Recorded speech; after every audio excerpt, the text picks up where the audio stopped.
manusia yang bisa menolong. Tapi jangankan manusia biasa, para nabi dan rasul pun tidak sanggup untuk menolong manusia di hari akhirat. Hanyalah Rasulullah, hanyalah Nabi kita, hanyalah Nabi Muhammad SAW yang rela menghadap Allah Subhanahu wa taala.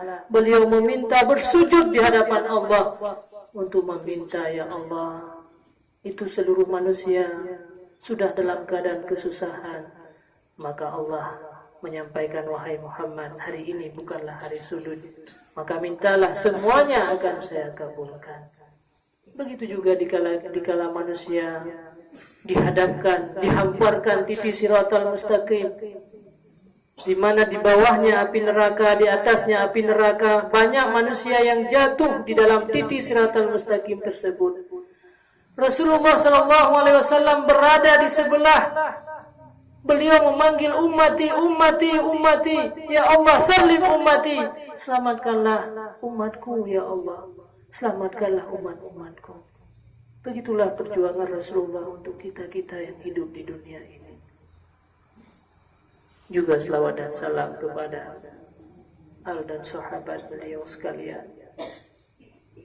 yang telah rela mengorbankan harta, mengorbankan tenaga, mengorbankan pikiran, mengorbankan waktu hanya demi untuk agama, untuk mengembangkan agama, untuk mempertahankan agama, supaya peninggalan-peninggalan beliau, cucu-cucu daripada sahabat, keluarga-keluarga sahabat tidak termasuk orang-orang kufur, orang-orang yang terbentengi, orang-orang yang selamat daripada azab api neraka.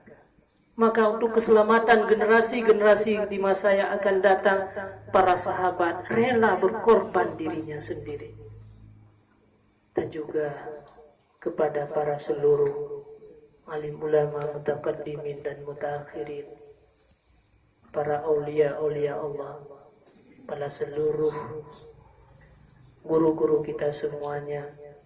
Mereka lah yang mempertahankan agama di muka bumi ini. Karena ulama itulah merupakan warasatul anbiya, yang selalu membimbing dan mendidik umat manusia, yang selalu memberikan ilmu pengetahuan kepada manusia, supaya manusia itu selamat, sukses di hari akhirat nanti.